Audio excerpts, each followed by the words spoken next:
Chinese गाड्यावर मंचुरी मिळते, अगदी सेम तशीच घरच्या घरी कशी करायची ते बघूया. पण त्याआधी चॅनेलवर नवीन असाल तर चॅनेलला नक्की सबस्क्राईब करा आणि शेजारचे बेल आयकॉन प्रेस करून ऑल हा ऑप्शन सिलेक्ट करा. यामुळे मी व्हिडिओ अपलोड केला की तुम्हाला लगेच नोटिफिकेशन मिळेल. त्यामुळे चॅनेलवर नक्की सबस्क्राईब करा. चला तर मग रेसिपीला सुरुवात करूया. इथे मी एक अर्धा कोबीज बारीक चिरून घेतला आणि त्यानंतर तो मिक्सरला थोडासा फिरवून घेतला. अशा पद्धतीने त्याला बारीक करून घेतला.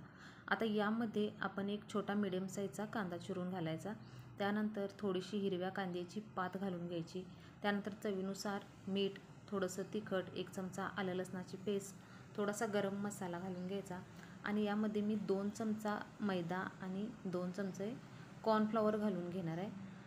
आणि एक साधारण लहान 2 चमचे सोया सॉस घालून घ्यायचं. आणि आता हे आपण चांगलं मिक्स करून यामध्ये घ्यायचं. जर आपल्याला पीठ लागलं तर अजून आपण यामध्ये नंतर ॲड करणार आहे. यामध्ये पाणी अजिबात वापरायचं नाही.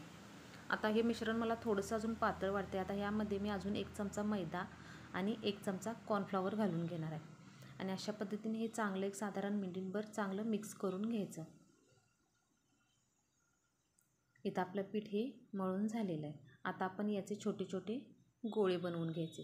हाताला सुरुवातीला थोडंसं तेल लावून घ्यायचं, म्हणजे पीठ हाताला चिकटणार नाही. आणि याचे जेवढे तुम्हाला हवे असतील त्या साईजचे गोळे बनवून घ्यायचे. इथे मी या साईजचे गोळे बनवलेले आहेत. आणि गोळे थोडेसे छोटेच बनवा, कारण का तेलात तळल्यानंतर ते अजून थोडेसे फुलून येतात. आणि अशा पद्धतीने ते सगळे गोळे माझे बनवून झालेले आहेत. आता तेल कढईमध्ये गरम करायला ठेवलेलं आहे. तेल अजिबात कडक करायचं नाही, फक्त थोडंसं मिडियम तेल करायचं आणि यामध्ये एक एक गोळा असा घालून घ्यायचा. आणि गोळे टाकल्यानंतर कधीही लगेच पलटी करून घ्यायची नाहीत, नाहीतर ते चमच्याला चिकटून राहतील. एक साधारण मिनिटभर झाला की मगच हे गोळे थोडेसे पलटी करून घ्यायचे. आणि याला पूर्णपणे लो गॅसवर एक साधारण 4 ते 5 मिनिटं चांगला ब्राऊन कलर येईपर्यंत तळून घ्यायचे. मिडियम गॅस करायचा नाही आणि फुलं पण गॅस करायचा नाही. फुलं गॅस केला तर वरून करपतील आणि आतून पीठ कच्चं राहील. त्यामुळे पूर्ण लो गॅसवरच याला तळून घ्यायचं. आतून कच्चे जर राहिले तर खाताना ते पिठाळ लागतील.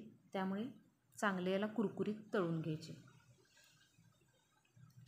जवळजवळ आता एक 4 ते 5 मिनिट लो गॅसवर झालेले आहेत. आणि आता हे मी सगळे बॉल्स काढून घेणार आहे आणि अशा पद्धतीने मी बाकीचे देखील सगळे तळून घेणार आहे. आता कढईमध्ये तेल गरम करायला ठेवायचे. तेल गरम झाले की यामध्ये एक साधारण 1 चमचा आलं लसणाची पेस्ट घालून घ्यायची आणि थोडंसं परतून घ्यायचं.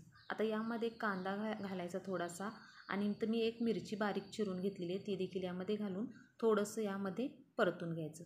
आता यामध्ये अर्धा चमचा काळी मिरी पावडर आणि थोडंसं मीठ घालून पुन्हा थोडं मिक्स करायचं. आणि कांद्याची पात देखील थोडीशी चिरून घालायची. आता यामध्ये एक 2 चमचे टोमॅटो केचप, त्यानंतर एक 2 चमचे चिली सॉस आणि एक 2 चमचे सोया सॉस घालून थोडंसं हे मिक्स करून घ्यायचं. गॅस पूर्णपणे लो करायचा, नाहीतर आपले सगळे हे सॉसेस करपतील. त्यामुळे गॅस पूर्णपणे लो करायचा. आता यामध्ये 1 वाटी पाणी घालून घ्यायचं. आणि पाण्याला उकळी यायला लागली की गॅस पूर्णपणे आपला लोच ठेवायचा. उकळी यायला लागली की यामध्ये 1 चमचा वाटीमध्ये कॉर्नफ्लॉवर घेऊन त्यामध्ये थोडंसं पाणी ॲड करायचं आणि चमच्याने असे चांगलं पाणी हे मिक्स करायचं. आणि आता यामध्ये आपण हे थोडं थोडं पाणी घालून घ्यायचं, कॉर्नफ्लॉवरचं पाणी. गॅस पूर्णपणे लो ठेवायचा आणि लो गॅसवरच आता हे कॉर्नफ्लॉवर थोडंसं यामध्ये शिजवून घ्यायचं. हे शिजल तसं हे मिश्रण थोडंसं घट्ट व्हायला लागतं.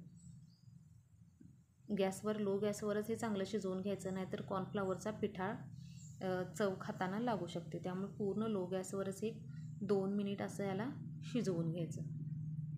त्यानंतर यामध्ये आपण हे तळलेले बॉल्स घालायचे आणि पुन्हा लो गॅसवरच याला मिनिटभर हे असंच यामध्ये सॉसेसमध्ये परतून घ्यायचं. आत्ता वरून थोडीशी आपण कांद्याची पात अजून थोडीशी वरून घालणार आहे. आणि पुन्हा याला मिनिटभर असं चांगलं लो गॅसवर मिक्स करून घ्यायचं. त्यानंतर आपली गोबी मंचुरी तयार. आता आपण गॅस बंद करायचा आणि याला एका प्लेटमध्ये काढून घेऊया. हे बॉल्स सॉसेसमध्ये टाकल्यानंतर थोडेसे सॉफ्ट होतात. याला अशा पद्धतीने काढून घ्यायचं. आणि इथं आपली आता ही गोबी मंचुरी एकदम गाड्यावर मिळते, अगदी सेम घरच्या घरी तयार झालेले आणि अगदी कमी साहित्यात आणि घरच्या घरी. आणि हा व्हिडिओ आवडला तर नक्की कमेंट करून सांगा आणि चॅनेलला नक्की लाईक शेअर आणि सबस्क्राईब नक्की करा.